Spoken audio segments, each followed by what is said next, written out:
네, 챕터 2 부갑상선 기능 항진증, 그리고 어떻게 사암침으로 도와드릴 수 있는지, 그러한 환자들을. 먼저 원발성 부갑상선 기능 항진증이라는 병이 있어요. 하이퍼패라사이로이디즘, 이것이 부갑상선 기능 항진증인데요. 정의 및 병태, 부갑상선의 샘종, 종양, 과형성, 암 등에 의해 부갑상선 호르몬으로부터 PTH는 패러사이로이드 호르몬이라는 말이에요. 패러사이로이드 호르몬.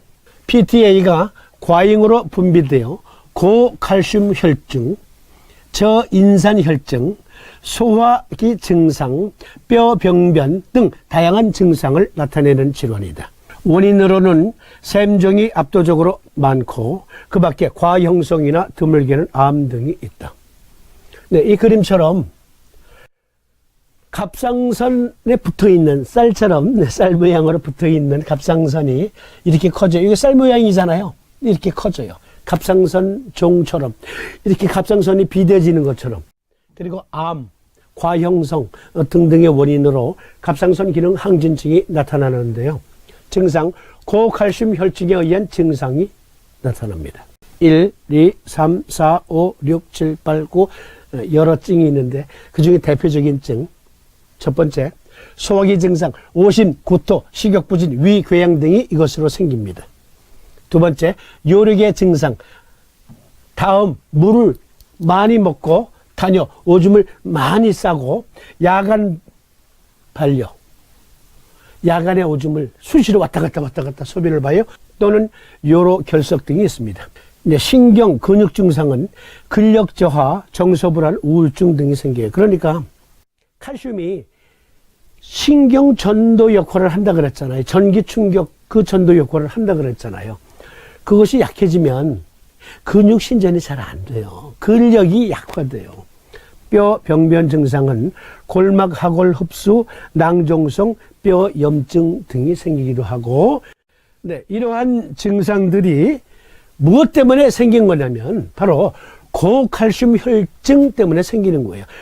피 속에 칼슘이 너무 많다. 그래서 생기는 증상들이에요. 부갑상선 호르몬이 원발성으로 과잉 분비되면 칼슘 혈중 농도가 높아진다. 그러면 칼슘 혈중 농도가 높아지면 다양한 형태의 전신 증상이 나타나는데, 물을 너무너무 많이 먹어. 그래서 소변량도 많고. 그러면 어떤 분들이 저 당뇨병이다. 그럴 수 있죠. 그런데 의외로 부갑상선 기능 항진증일 수가 있단 말이에요. 물론 그것이 당뇨병과도 관계가 있어요. 그러나 일단 당뇨병은 아닌데 너무 물을 많이 먹어. 벌컥 소변도 많이 먹고. 앞에서도 설명한 것처럼 고칼슘 혈증은 콩팥의 요 농축력 장애를 일으킨다. 오줌을 농축시키는 것에 장애를 일으킨다. 오줌을 진하게 만들 수 없으므로 묽은 오줌이 많이 배설된다. 그러면 혈액의 삼투압이 높아지기 때문에 목이 마르고 물을 많이 마시게 된다. 레닌, 엔지오텐신, 알도스테론 시스템에서 체액 조절 과정에서 체액을 너무 많이 밖으로 내보내는 거야. 너무 많이. 칼증이라지. 물을 많이 먹어. 또 소변량이 많아지지. 소변은 묽어지지. 예, 그러한 작용이 일어난다 이거예요. 이것은 네이버 지식백과 부갑상선 기능 항진증, 하이퍼 패러사이로이디즘, 네, 도서출판 정담사에서 나온 해부 병태 생리로 이해하는 SM 통합내과학 챕터 9에서 빌려온 글입니다. 여기를 잘 보세요. 뇌에서 칼슘이 필요한가 안 한가 이것을 총괄 지휘를 해요. 독, 맥, 그리고 적태양한수 방광수경이 최종 결정권자예요. 그러면 필요 요구량에 따라서 아드레날린 또는 키드니로 신호를 보내게 되면서 우리 몸에 칼슘 대사가 일어나요.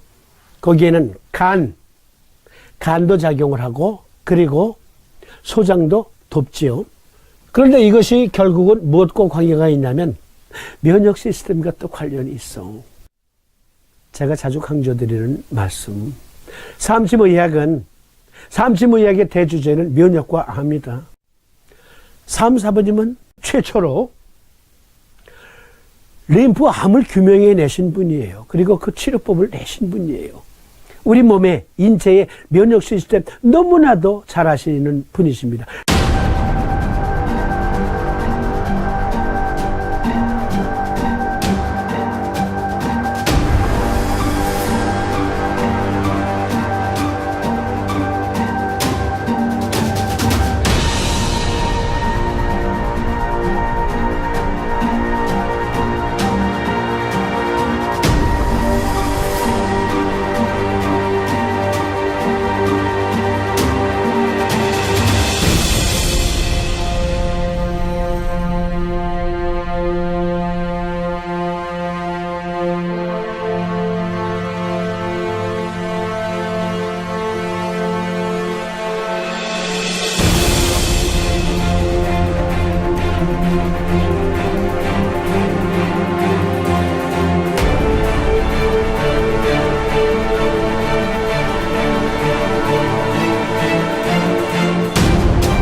그러시죠, 사부님?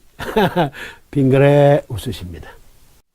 그러면 이것은 무엇과 관계가 있어요? 이 그림으로 볼 때. 그렇죠?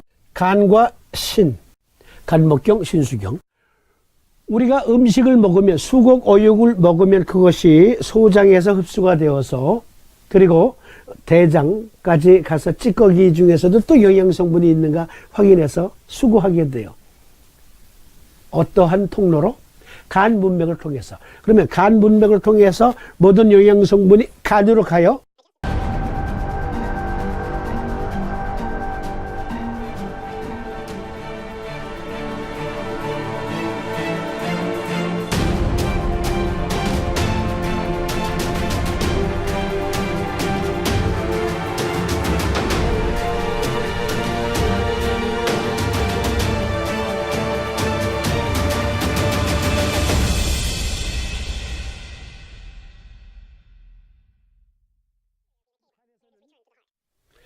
여러 신진대사 과정 중에서, 특히 500여 가지 일 중에서 그 영양분이 흡수된 것을 가지고 호르몬도 만들고 효소도 만들고 필요한 곳으로 딜리버리 작용까지 다 하잖아요.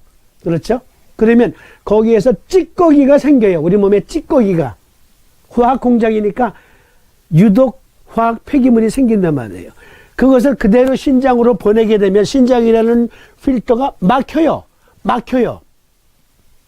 그래서 간에서 해독작용을 하는 거예요. 해독작용을 해서, 그러니까 저 반월에 가면은 도금 공단이 있어요. 도금 공단에 제가 어떤 회사를 한번 방문한 적이 있는데, 옛날에 KS 표시공장 이런 데는 1년에 한두 번 외부 강사를 초청해서 직원들 대상으로 강의를 해야 돼요. 제가 주제넘게도 몇 군데 제가 옛날에 젊었을 때 강의를 한 적이 있거든요. 가보니까 도금 공장의 폐수는 독성이 많거든요. 독성이 아주 강해요. 그런데요, 거기에 공장장이 저를 안내해 주는데, 잉어와 금붕어가 논의는 연못이야. 유독 폐수를 정화한 깨끗한 물입니다. 이렇게 설명하더라고. 그러니까 그러한 일을 간에서 한다. 그러면 최종 필터링을 통해서 체액 대사를 하게 되죠. 수분 대사를. 그리고 칼슘의 대사는 간에서 비타민 D3를 합성함으로 또 지원합니다. 고로 다음 단뇨회증이 있어요. 원인이 혈액 속에 칼슘이 너무 많아서 그래요. 그렇죠? 그러므로 이 증은, 다음 단뇨회증은 한쪽에 간정격, 한쪽에 신정격을 놓거나 양쪽에 다 놓는 겁니다.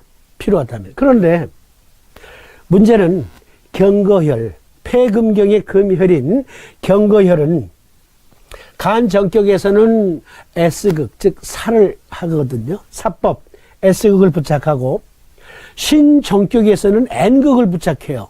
그러니까 간정격과 신정격을 동시에 8개의 경혈을 다 쓸 수가 없어요. 그러면 어떻게 합니까? 어떻게 해요? 자, 우리가 판단하는 거죠. 판단. 지금 이 사람은 근력이 너무 약하면서 너무너무 약하면서 흐물흐물 약하면서 다음과 단요증이 있다 하게 되면 여기 간정격에 S극을 붙이는 것을 따르고 신정격에서는 경거혈을 빼는 거죠. 그런데 반면에 소변이 너무너무 많이 나온다. 그래서 몸이 꼬치꼬치 마르고 근육은 처진다. 신정격에서 N극을 부착하는 것을 따르고 간정격에서는 빼는 겁니다. 빼는 거예요. 그러나 일단 여기 다음과 단요증에 있어서는요, 이렇게 하시는 게 더 원칙적이에요. 경거혈은 신정격증에 따른다. 신정격으로 다 일단 먼저 부착한 다음에 곡천과 음곡의 N극, 중봉의 S극. 그러면 간정격에서 경거혈에 S극 부착하는 것은 자연스럽게 빠지는 거예요. 그렇죠? 네, 그렇게 응용을 하시는 거예요. 환자의 호소증에 따라서, 그리고 진증에 따라서. 다음, 우울 곤태감의 증상이 있다고 했습니다. 부갑상선 질환에서. 여러 가지 요인을 생각할 수 있겠지만 한 가지 기억해야 할 것은 고칼슘 혈증이 되면 신경계 흥분이 억제된다는 것이다. 신경계 흥분은 세포 외액 중에 이오나칼슘이나 마그네슘의 농도에 의해 영향을 받는 것으로 알려져 있다. 고칼슘 혈증일 때에는 신경계 흥분성이 저하되어 우울증이나 때로는 의식장애 등이 나타나는 경우가 있다. 깜빡 그냥 넘어가는 거예요. 그럴 때는 자, 결국은 신경전기 충격에서 지금 문제가 발생한 거잖아요. 그렇죠? 고칼슘 혈증으로 갑상선 기능 항진증이란 말이에요. 그런데 우울감이나 또는 신경질환이 너무 두드러지고, 그리고 곤태감, 피로, 아니 서 있으면 앉고 싶고 앉으면 눕고 싶고 누우면 일어나기가 싫어. 아, 이거 신허증이네. 예, 그럴 수 있어요. 그러나 여기 고칼슘 혈증일 때 그렇다 이거예요. 그러면 우리는 한쪽에 담 정격을 놓고 한쪽에 신 정격을 놓을 수가 있습니다. 그렇죠? 신 정격을 놓고 담 정격을 놓는데 전신의 증상이 너무 심각하면 둘 다 같이 놓으시는 거예요. 한쪽에 신정격, 한쪽에 담정격 이렇게도 놓을 수 있지만, 그러나 아니 양쪽에 다 놓으세요. 여기에서는 서로 충돌되는 경혈이 없죠.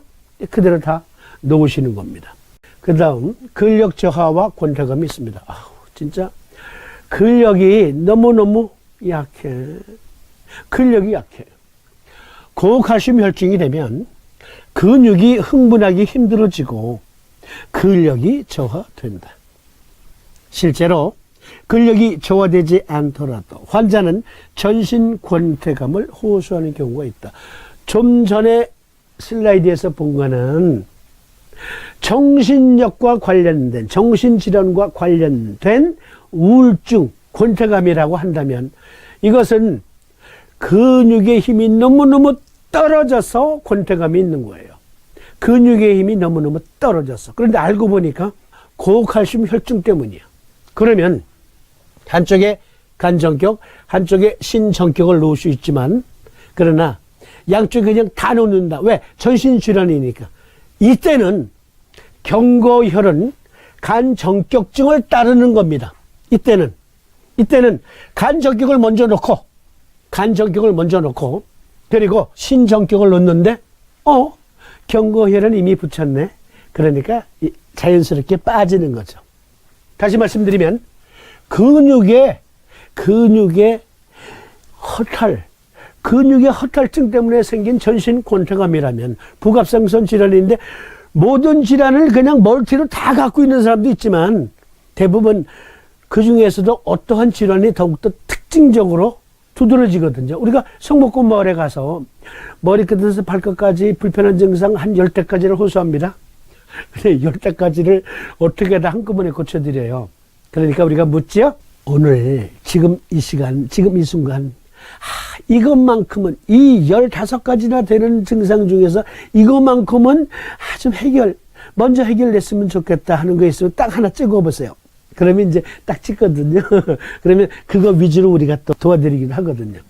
그러니까 부갑상선 기능 항진증의 여러 증들이 있지만 여기 근력 저하와 권태감이 두드러질 때는 간 정격을 먼저 놓고 신정격을 나중에 놓는다. 그러면 경거혈은 자연히 간 정격을 따르게 된다. 네 번째, 식욕부진, 변비, 오심구토, 소화관 운동도 역시 근육에 의해 이루어지기 때문에 근력이 저하되면 소화관의 연동 운동이 힘들어져서 식욕저하, 변비, 심할 때는 오심이나 구토 등이 일어나는 경우가 있다. 이 중에서 한번 골라보세요.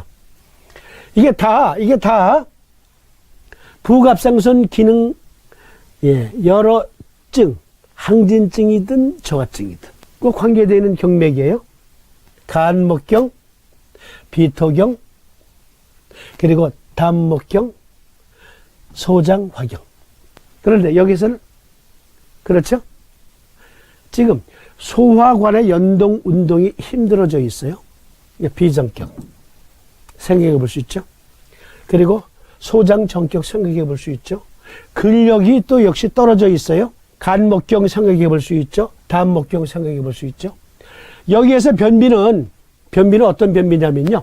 초두는 딱딱하고 나중에 나오는 변은 연변일 경우가 많아요. 그리고 근력이 저하되어 있어요. 소화관의 근력도 저하되어 있으니까 미식미식하고 신물이 넘어오고 구토, 오심구토가 있을 수 있어요. 이럴 때는 우리가 이렇게 놓는 겁니다.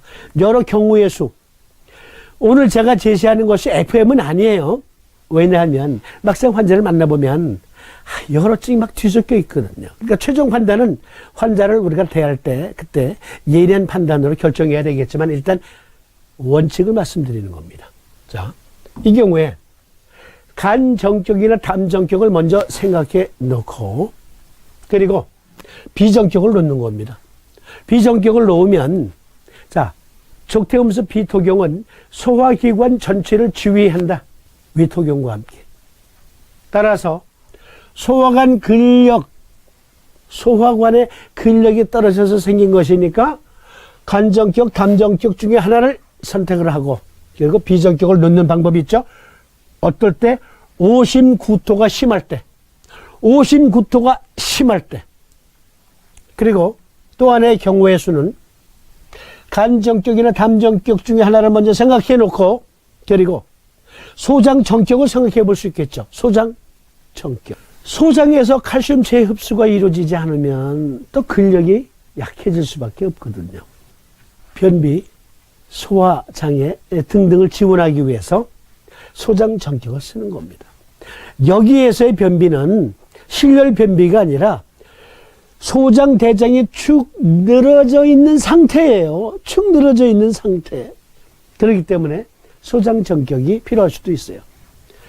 변비와 함께 근력 저하다, 간정격 또는 담정격 중에 하나, 그리고 소장정격. 오심구토가 너무 심하다, 간정격과 담정격 중에 하나, 그리고 비정격. 이렇게 일단 원칙이에요. 원칙. 응용은 여러분들이 하시고요. 이번에는 뼈 병변 증상이 있습니다. 뼈. 부갑상선 호르몬이 과잉으로 분비되면 뼈로부터 칼슘 인성물이 빠져나가 섬유성 뼈 염증 상태가 되기 때문에 병적 골절이 일어나기 쉬워진다. 또한 골막하골 흡수, 괄호 열고 손가락 뼈 등에 많이 나타난다. 괄호 닫고. 골막하골 흡수나 낭종성 뼈 염증. 낭종은 브라운 튜머라 불리기도 한다. 괄호 닫고. 또는 치주 경막 이게 소실 등이 나타나기도 한다. 머리뼈에는 불투명한 유리 모양의 탈회가 나타나는 경우도 있다. 자, 그러니까 여기에서는 그야말로 살짝만 부딪혀도 뼈가 부서지는 거야. 골다공증이 관계가 있죠? 그렇죠? 그러니까 이러한 상태, 뼈병변 증상이 있는 환자의 경우 이게 가장 주호소증이야. 15가지나 되는 여러 불편 증상 중에서. 그러니까요, 지금 당장 이거 먼저 해결됐으면 좋겠어 하는 게 있다면 말씀해 보세요. 우리가 이렇게 얘기하듯이 이게 가장 중요한 증상으로 대두되고 있어. 부갑상선 기능 항진증의 환자가. 그러면 이때는 역시 혈중 칼슘 농도를 정상적으로 이렇게 잡아줘야 되니까 뼛속으로 칼슘이 들어가기 위해서 비타민 D3를 합성하는 간정격을 먼저 놓고, 이 경우에도 간정격을 먼저 놔. 그러면 경고에는 S극이 붙어 있어요. 그 다음에 신정격을 넣는 거예요. 경고에는 이미 붙어 있네. 그러니까 패스. 이렇게 되는 거예요. 칼슘 대사를 키드니와 리버가 해요. 그리고 그 칼슘 대사는 족성구나 신수경과 족구르폰 간 목경이 총지휘를 해요. 그 대사력은, 각각 장부의 대사력은. 따라서 간정격, 신정격을 동시에 놓는 겁니다. 여기 그림 보세요. 패러사이로이드에서 부갑상선 호르몬이 나오는데 키드니에 작용하죠. 리버에서 비타민 D를 합성하는데 키드니에 작용하죠. 그리고 여기 스몰 인테스틴, 소장에서는 섭취한 음식에서의 칼슘, 그것에 흡수작용이 일어나서 뼈가 튼튼해지도록 한단 말이에요. 간정격, 신정격 써보세요. 일단 써보세요. 골다공증에도 아주 훌륭한 요법입니다. 그러면 이번에는 부갑상선 기능 저하증과 삼수무약 함께 또 토론해 보는데 역시 잠깐 쉬었다가 이어드리도록 하겠습니다.